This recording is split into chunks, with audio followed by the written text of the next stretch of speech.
you guys, welcome back to another video. And today I want to talk a little bit about balance, component balance, shield balance, all of that stuff. I know that right now with master modes, a lot has changed with the combat and flight mechanics, and players are just kind of getting used to it. Um, Really, I do think that it's kind of in a place where I'm ready to talk about how I feel about it a little bit more. And but I do think that CIG definitely plans to make a lot of changes with it very soon, especially with components. Now CAG has talked about in 4.0, new systems coming online for resource management and components, and I think they're really kind of waiting until that patch comes out before they, implement a lot of these big changes. And it's one of those things that CIG has this kind of mentality is there. We know we're working on something. We know that's kind of the next step of the sum that we have to bring into the game. It's like we don't want to dedicate developer time on creating you know a, a very in-depth stopgap solution when we're so close to kind of the implementation that we actually want to put in the game. Now right now it's not that components are broken, they do still work and we can still play the game just fine. So it's one of those things that I am willing to wait until we see what they bring online with resource management on every ship, and that's not just big ships. That's single seater fighters and all this stuff. All of these ships will need to get some type of gold standard pass to really allow us to mess with relays and at the very least equip and unequip components. And I know a lot of ships, this is, a major undertaking for CAG to have all of the ships updated to kind of, more close to gold standard where they can, finally balance it to the point where they're happy with, to the point where they can get, valuable feedback from the community. So I wanted to do a little bit of, theory crafting in this video and kind of put down numbers that I think might feel good in talk about these components in a way that I think might be good for the game. So this is all just hypothetical. This is just me, putting out there into the universe kind of what I think might feel good for the game, and I want to know what you guys think and hear your feedback about all of this ultimately. So I want to talk about weapons, I want to talk about shields, I want to talk about components and the role that they play in combat scenarios specifically. So here I kind of just have a Word document kind of going over my ideas, and I'm going to go through what you guys are seeing on screen right now to, you know, in more detail. So this is kind of just like the preliminary, and then I'm going to kind of explain what my thought process is with this stuff here. So first of all, weapons. Now, right now, CIG did a whole rebalance to weapons, weapon speed, all that kind of stuff. I know there was a bit of drama recently because of missiles, a little bit getting slowed down, and CIG, there was some type of misunderstanding, miscommunication, or lack of communication where CIG wanted to test out some type of bug and they slowed the missiles down so that they could see if that had anything to do with it, if they can find out what the issue was. And they found out what the issue was and they sped the missiles back up a little bit. They're still a bit slow, it's one of those things that is debatable, but I think that more balance obviously needs to happen with that. But really, I think one of the biggest contributors to the current meta of combat is going to be your shields. Just about everything goes through your shields right now, and that's really weird. I think it makes the time to kill too fast, and in most situations, I think that these dog fights, need to last a little bit longer, so you feel that impact, so you can take advantage of your skills. Right now, it's just kind of a race to who has the most DPS, and there are some ships that come out clear winners in that meta, in that flight model. Ships like the Mark II is kind of the meta ship right now because it is so capable when it comes to DPS. And again, in a DPS primary flight model, combat model, whatever you want to call it, ships like that are definitely going to come out on top because they are also pretty agile.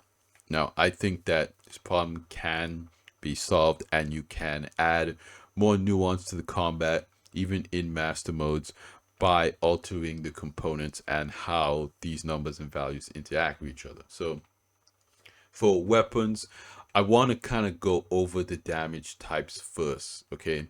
So we can, have a clear understanding of why you would equip a specific weapon to your ship. Not just, okay, this weapon has DPS, this weapon either is like ballistic or energy, so that means it has limited ammo versus unlimited ammo with energy weapons. Now, CAG has said recently in a Star Citizen Live that ballistic weapons will be reloadable, and that there will be ammo that you will be able to buy. You'll be able to put it in a certain location in the ships, and what they're doing is that in the beginning they're unifying the caliber of the ammo or what have you across all the ballistic guns. And I think again that's something that you're just going to do in the beginning to kind of simplify the process. You just buy generic ammo and you put it in your ballistic ship, kind of like how it is now when you just instead of going to a hangar or landing pad and clicking rearm, there will be a physical item that you have to put in a slot in your ship. But the complexity of what type of ammo you're using is not going to be in there in the first implementation. I'm totally fine with that. I do just appreciate the tactile experience and being able to reload yourself. That way you can, for instance, carry more ammo with you if you run out and just reload in your ballistic weapons. Now, I think that obviously adding more nuance to the weapons will increase the skill ceiling, and that is what a lot of combat players want. They want to be able to learn a system that they can grow into, and so that their skills can shine and what have you, to make the game more engaging. I think that makes sense. That should be a goal. That is a goal that I believe that CIG has. So in the beginning, I want to go over all the weapon types here, or some of the weapon types here. Obviously, there will be more weapon types in the future. Starting with energy, okay? So in this kind of theoretical imaginary world, I would say energy equals, of course, shield damage and physical hull and components damage. So what does that mean? That means that if you fire an energy weapon, percentage of that energy weapon's DPS will get absorbed by the shields. And I think again, it's important for shields to play an important role in the combat, to again affect the combat and make it more engaging. Distortion will have component distortion damage. So this will reduce the health of a component and affect how your ship behaves. Okay. Ballistic weapons. This will cause hull and physical and component damage. Okay. So essentially, you have a ballistic weapon. A percent of this ballistic weapon's DPS will go straight through the shield and damage your hull. Okay, the effects of this could be loss of pressurization in your ship. Hull integrity could mean parts of your ships fall off, that type of thing, because the damage system moving forward will be, of course, more physicalized. So if you lose a wing or some type of aerodynamic component, your vehicle will handle different in atmosphere and space, whatever. You have a thruster that blows off. So a ballistic weapon's usefulness will be, determined by the type of damage you want to do on the ship. Okay. Then we have electromagnetic damage. This is EMP component shutdown.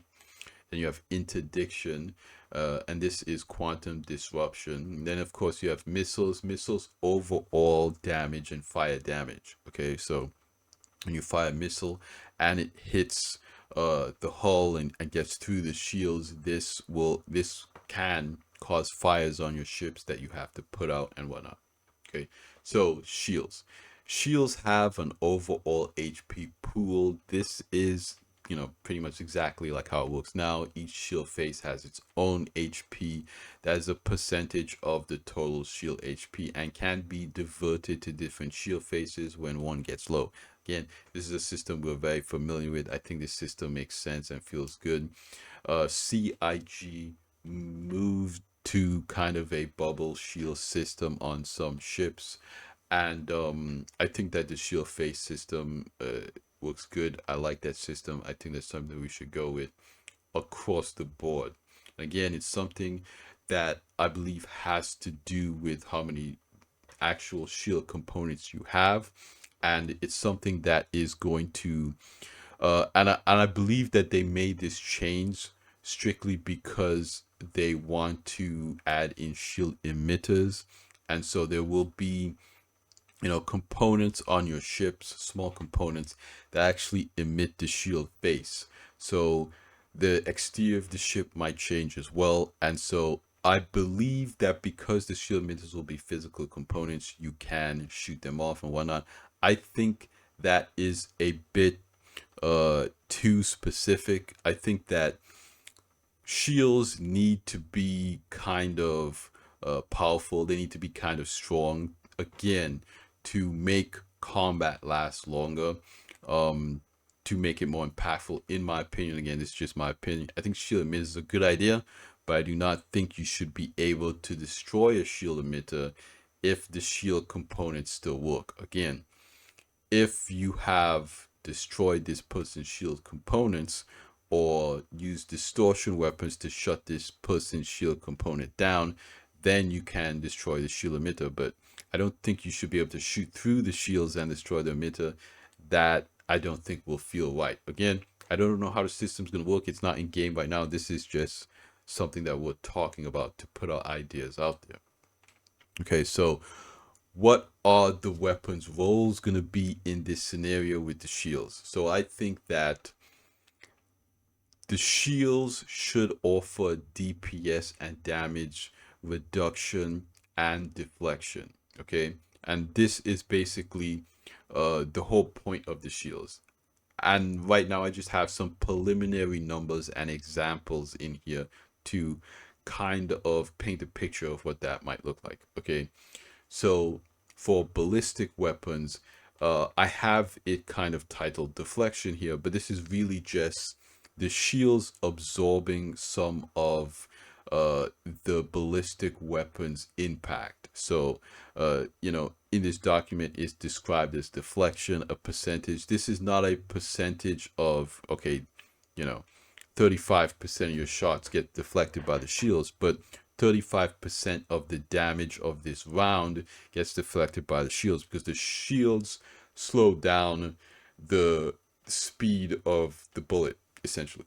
So basically at 500 meters, the shields are not going to be able to slow that weapon's velocity down that much. So the shields only offer 10% deflection or 10% reduction in this weapon's DPS, and that number goes up the further away you are. Because again, you fire in real life right now, you fire a gun from further away. There's wind that you have to take account. There's curvature of the earth if you're a sniper, all that kind of stuff. It gets complicated, but to kind of simplify things, the further away you are, the more the shield deflects of this of your rounds. Okay, and some example here with the AD5B has a maximum range of 3,300 meters. So if you're firing an AD5B from maximum range, 35% of that shot will get deflected by the shield. So these rounds will still go through the shields and physically damage the ship, but it will damage the ship at like lower DPS than when it's shot out from the weapon. Okay. Again, I don't entirely know how CAG is going to code all of that and implement all of that. I'm not a game developer. These are just ideas. The second thing is energy. Kind of similar to ballistics, but the only difference is the shields physically absorb some of the energy from the energy weapon. Because of energy weapons, let's imagine it as plasma. The shields physically absorb some of that plasma, and the rest of the energy from the energy weapons lowers the DPS of the shields, or the HP of the shields. Okay, so some good examples here are like the attrition 3 and attrition 4. So at 500 meters, the shields absorb 10% of this energy weapon, and 90% damages the shields. This energy weapon does not go through the shields. Okay, so your shields have an HP pool. Let's say you're in a medium fighter that has 3000 HP in the shields, and a shot is fired from 300 meters away. That's 35% absorption. It is an attrition 4. Okay, so 35% of that shot will get absorbed by the shields, and the rest of it will damage the shields, but none of it will get through the shields. Okay, ballistics get through the shields, and a percentage get deflected. So that means that ballistic rounds ballistic rounds go through the shields at reduced DPS depending on these percentages. Energy weapons do not penetrate the shields, and a percentage of the energy gets absorbed by the shields. So the best way to take down shields is with energy weapons. So what you would do in this scenario is use the energy weapon to take down the shields, so 100% of your ballistic rounds go through and hit the hull. So that's kind of the archetype I think makes a lot of sense for energy. So then we have distortion, and distortion is a similar situation, but distortion can go through the shields at different ranges, and none of it can affect. So some examples is here is that under 500 meters, that is, if you are closer than 500 meters from the ship that you're firing distortion weapons at, the shields cannot block any of the distortion weapons damage. So this distortion weapon will affect your components and the way your ship flies and whatnot. So if you're firing distortion weapons at a ship inside of 500 meters, you will directly affect their components and apply distortion damage to those components, depending on the component's health and the amount of DPS that distortion weapon has. Okay. If you are firing this weapon further than 2500 meters, the shields will cancel out 100% of the distortion from this weapon. So a good example is the Sucker Punch XL, which has a maximum range of 2595. So if you're firing a Sucker Punch XL for maximum range, none of that damage will affect the ship that you're firing at. If you fire this weapon from 1,000 meters away, 20% of that distortion damage will affect the components, and that's the shield's job. The shield's job is to reduce the DPS of all of these weapons and not let them affect the ship as much as possible. And then I have kind of like preliminary numbers here for missiles. So if you're firing missiles at different range, it has missile DPS reduction. So the shields will absorb some of this blast, some of this explosion, and the missiles will have less DPS fired from different ranges. Of course, you want to have missiles be effective from further away, because that's just kind of the archetype and the use case for missiles.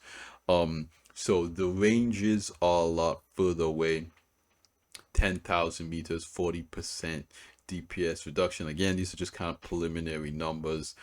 So if you have, let's say, 12,000 DPS in missiles, or 10,000 DPS in missiles, and you fire them from 10,000 meters away, 6,000 DPS will actually hit the ship.